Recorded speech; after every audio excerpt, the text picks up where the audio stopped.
Apreciado maestro, buenos días, adelante joven. ¿Qué necesitan hoy que estamos un poco en calma y que no quiero dar clase, pero si ya ustedes llegaron? ¿Cuántos llegaron? Llegamos 5, profe. Bueno, entren adelante aquí, la filosofía es para todo y las clases sociales.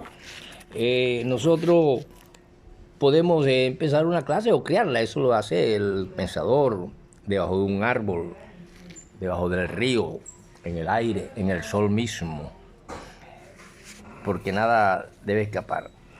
¿A qué les atañe hoy tocar a las puertas de mi escuelita para preguntar qué, queridos estudiantes, si ya ustedes fueron iniciados en literofilosofía? Sí, profesor, porque hay muchas inquietudes. Nosotros quisiéramos saber qué es eso de Babilonia la ramera y queremos saber qué es eso de Hitita. Ojo, querido estudiante, ahora sí me pusieron ustedes en aprieto porque yo no les voy a enseñar de que la ramera babilónica es el Vaticano, por ejemplo, como mucho erróneamente e ignorantonamente y con el beneficio que le place engañar para sacar dinero en nombre del único ser humano que no ha podido descansar en paz, que le llaman el Hijo de Dios, y que es una mercancía más en el sistema capitalista o en nuestra actualidad. Babilonia es y fue, hoy en día hay por ahí todavía cuestiones, ciudades, fue un imperio, como el imperio americano, como el imperio ruso, como el imperio chino, como lo fue el imperio español, como lo fue el imperio romano, fue un imperio. Pero resulta que Babilonia hace unos jardines colgantes, que es una de las maravillas del mundo. Hoy se la mandó a hacer en honor a su esposa, un rey llamado Nabucodonosor. Este Nabucodonosor es envidiado por los hebreos, porque la ciudad de Babilonia recibe su nombre de prostituta y de ramera porque ella legaliza la prostitución. Hoy en día prácticamente todas estas ciudades, Nueva York, Barranquilla, sufre de una legalización de la prostitución. No se necesita ir donde un juez ni nada, es un permiso de que ya está legalizada por ley y decreto. Ya. Y fue una cuestión social como la ha visto todos los tiempos. Por eso cuando vimos el Estado Social de Derecho, que me gustaría que investiguen todo sobre el Estado Social de Derecho, de la dignidad humana y una cantidad de cosas, debemos ser respetuosos y tener dignidad, aún por el caído, por los presidentes de la República, por los militares, tratar bien, porque reza en la Constitución, en el Estado Social de Derecho, que yo le dije que es diferente al Estado de Derecho, donde los mandamases tienen que dar ejemplo. Aquí, por ejemplo, cuando damos el paso entre Babilonia y los hititas, aparece algo que me traslada a Adolfo Hitler.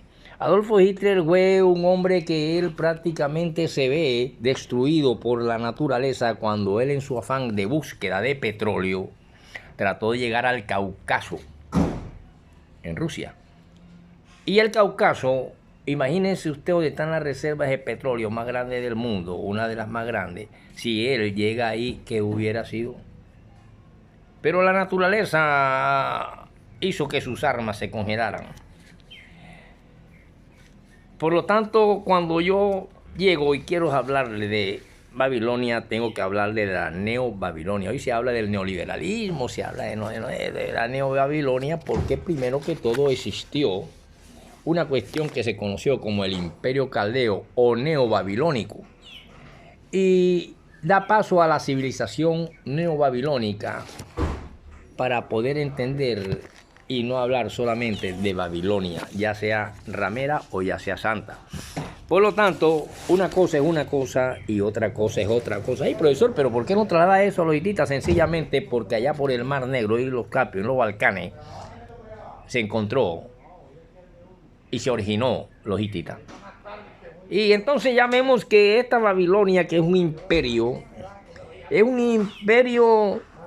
que tiene una tradición que se conoce como la tradición de los babilonios, donde los asirios desarrollaron la astrología que se revela en sus cartas, confeccionaron también ellos muchas cuestiones meteorológicas porque dominaban y llegaron a dominar el calendario que se basaba en meses lunares entre 29 y 30 días. La ciudad de Babilonia, con su grandeza final, fue principalmente obra de la dinastía caldea y sobre todo de un rey o un gobernante llamado Nabucodonosor. Su muro de circunvalación tenía unos 18 metros de perímetro y los grandes edificios se elevaban al lado del río Éufrates, que fue la puerta de Ishtar, la torre en Temenaki y el templo de Marduk, llamado Esagria. Él adornó en ladrillos esmaltados, que será después imitado por los persas. Las excavaciones fundamentales que se emprendieron en Babilonia fueron las dirigidas por Koresh en 1899 a 1917. Fueron excavaciones hechas por este hombre donde los célebres jardines colgantes estaban situados al lado norte, este o noreste, y fueron obra de este Nabucodonosor, que se lo hizo a su esposa, como tú a su esposa decirle: te voy a mandar a hacer un apartamentico. Bueno, nosotros no, yo le mandaré a hacer una casita de tabla porque no tengo más. Por lo tanto, este hombre le mandó a hacer una de las maravillas del mundo. Por lo tanto, podemos decir que se le llama ramera porque la prostitución se legalizó. Esta ciudad de Babilonia, en su última fase de independencia, fue una ciudad enorme cuya grandeza miraban en todos los seres entre deslumbrados y escandalizados, porque la fecundidad en la gran madre asiática, como le llamaban los modernos fenicios, que habían degenerado en un culto a la prostitución, y que los fenicios lo conocían y que en Babilonia adquirió una forma típica nacional babilónica, fue para los hebreos un sinónimo de perversión y vicio.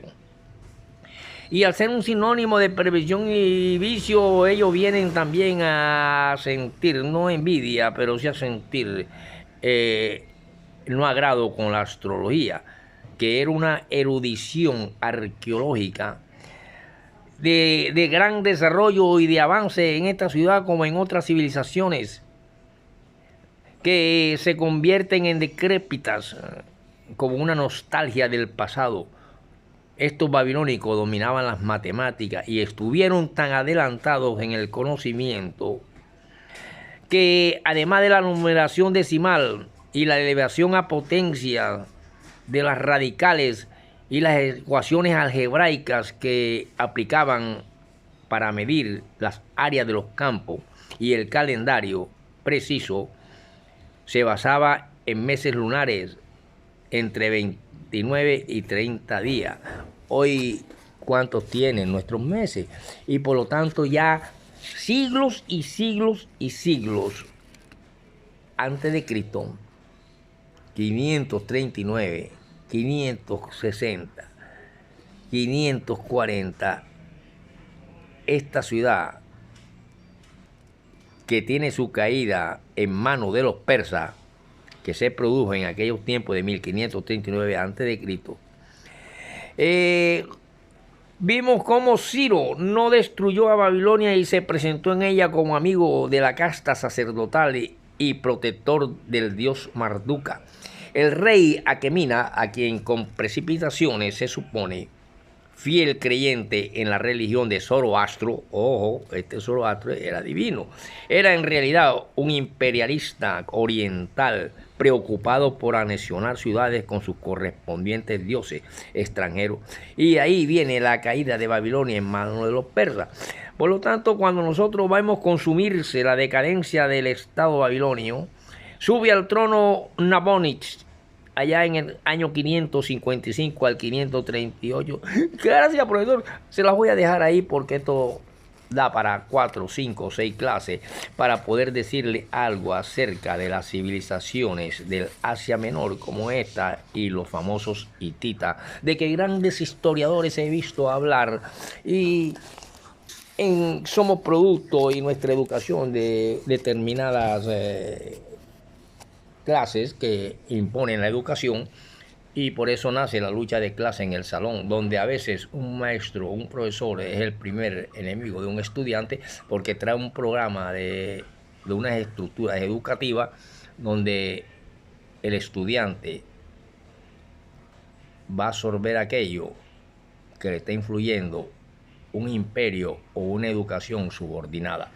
Los hititas en la Menca o en la cuenca, digamos, porque allá con estos hititas ya nos metemos allá donde va a surgir con el tiempo cuestiones de la Meca, las cuestiones del Domo de la Roca, las cuestiones de... Todo eso proviene de esos grandes pueblos que podemos verlo poco a poco todo, pero vamos a quedarnos ahora con los hititas. En esa cuenca de un río llamado Alis, que actualmente se conoce como Kishmarch, desciende hasta el norte de la altiplanicie central de Turquía, desembocando en el Mar Negro, y se estableció a mediados del tercer milenio antes de que apareciera un hijo de Dios. Un pueblo de razas mezcladas predominantemente caucásicas. Los hititas, que entraron en relaciones con las colonias semíticas enviadas allí por el rey acadio Naram-Sin, hablaban una lengua indogermánica, ojo, y al principio fueron una especie de bárbaros del norte, establecidos en el exterior de la ciudad de Axusas, que sería, andando el tiempo, la capital de su reino, y que comenzó por serles enemiga. Su rey era Anitza, quien compuso imprecaciones de maldiciones y lanzó toda clase de cosas contra quienes hablasen o habitasen o dijeran algo malo en Atusas. Las maldiciones no se cumplieron. Su descendiente y tal vez él mismo hicieron de la ciudad la capital de su futuro imperio. Entonces los hititas procedían, según se cree hoy, de los Balcanes. Son tipos dináricos caracterizados por su nariz larga y frente hacia atrás. Hablaban una lengua del grupo Kentún caracterizada por condensar las palabras con una K. Y así decían 100 con un sonido de K. Y se le atribuye también origen en el Mar Negro o en el Mar Caspio, que tiene que ver con aquellas cuestiones. Y cuando hablamos de Caucásico, ya estamos cerca y ahí mismo con Rusia. Continuaremos en la próxima porque este aparatico mío no me da para muchas clases de 45 minutos.